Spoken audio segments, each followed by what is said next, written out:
Both men walked out of the centre and the door was closed behind them, so nobody else could come out to intervene. Lee was bare-chested and moving around like a pugilist, making boxing noises with his nose like a professional boxer. He was stood up straight and letting the punches go. Aloe wasn't really in Lee's league in a stand-up fistfight, and it showed in that first fight.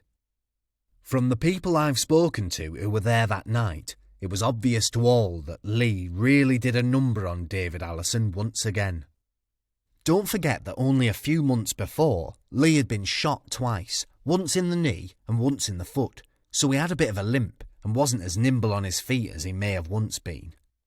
Lee's left foot had a hole in it that big, you could have fitted a fist in it. He still had the pellets in his foot. Lee's party piece was to take his shoe off and show off the wound in pubs.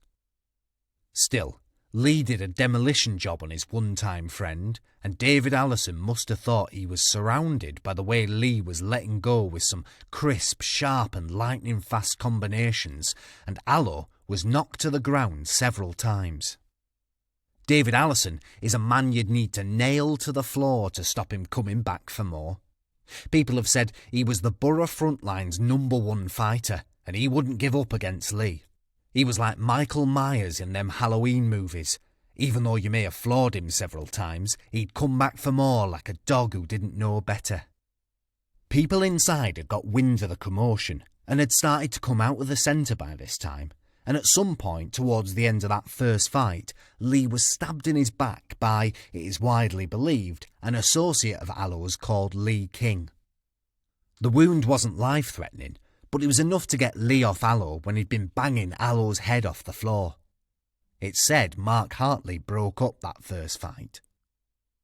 Lee had been known a few times when he had someone on the floor to pull them towards his head and nut them, only to bang their head back to the floor and then back to his head and so on. This was something he was very good at, as violent as it gets. I've seen the police photo of David Allison, and his face was badly swollen from his last fight with Lee.